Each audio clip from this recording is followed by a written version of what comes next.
So, good day mga ka-smiley. Honda ADB ulit. Yan. So, fresh na fresh. Wala pang nagagalaw. Ako pa lang ang unang bibinyag. Yan. So, mga ipapakabit ni sir. Pia horn. Kasi itong icon signal light na merong DRLs.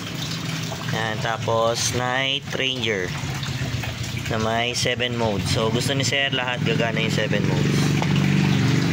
Tapos RM bracket. Yan.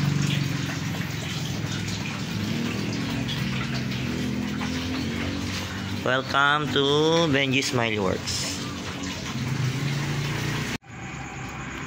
So good evening mga ka-smiley. Tapos na yung ating ADB 160 na may TDD Night Reaper na may 7 modes.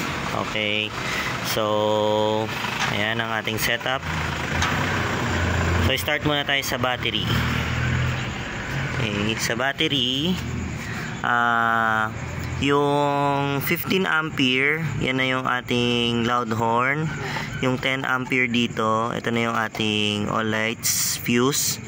Tapos, ito pong 5 ampere na to, vacant na yan.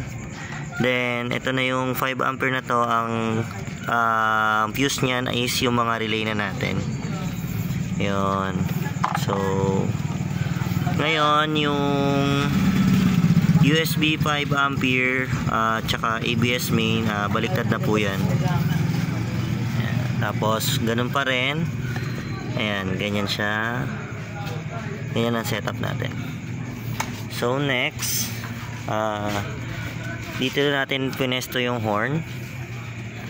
Ayan. So, ito yung play niyan. Ayan. So, magkatalikuran lang sila. Nasa likod yung isa. Then, yung stock horn ay nakatalikod. Tinalikod lang from dating bracket. Ayan. So, fit na yan. Ayan, nakaumbok siya. Okay. Ito yung ating horn selector. Tapos, ito naman yung ating diode passing. Ayan. Ang pinapassing nito is yung 2 wires ng TDD. Ayan. Kasi yung TDD natin dahil wala siyang external na socket, ginawa natin siya ng sariling socket niya. Ayan. So, ito, nag-socket tayo. Yung blue wire, ito yung underglow lights. Yung nasa gitna, ito naman yung kanyang negative trigger, yung nasa gitna. Tapos itong wire na to, nandito is color white to. Ito naman yung negative ng headlight. So kasi yung headlight nito ay may passing din. So binunot muna natin yung ECU para pag nagte-testing tayo. So ito yung setup natin ng relay. So Bosch relay, ito yung ating all lights relay. Ayan, tapos dalawang Denso relay para sa loud horn at saka sa stock horn. Tapos ito naman, dalawang songle para sa ating passing module. Ayan. So ganyan yung wiring natin. So yung dalawang brown, yan yung sa loud horn. Then yung color blue, yan yung sa stock horn. Ayan. So naka-bracket yan. Andoon yun, yung bracket na yan. Naka-bracket tong relay natin. Ayan.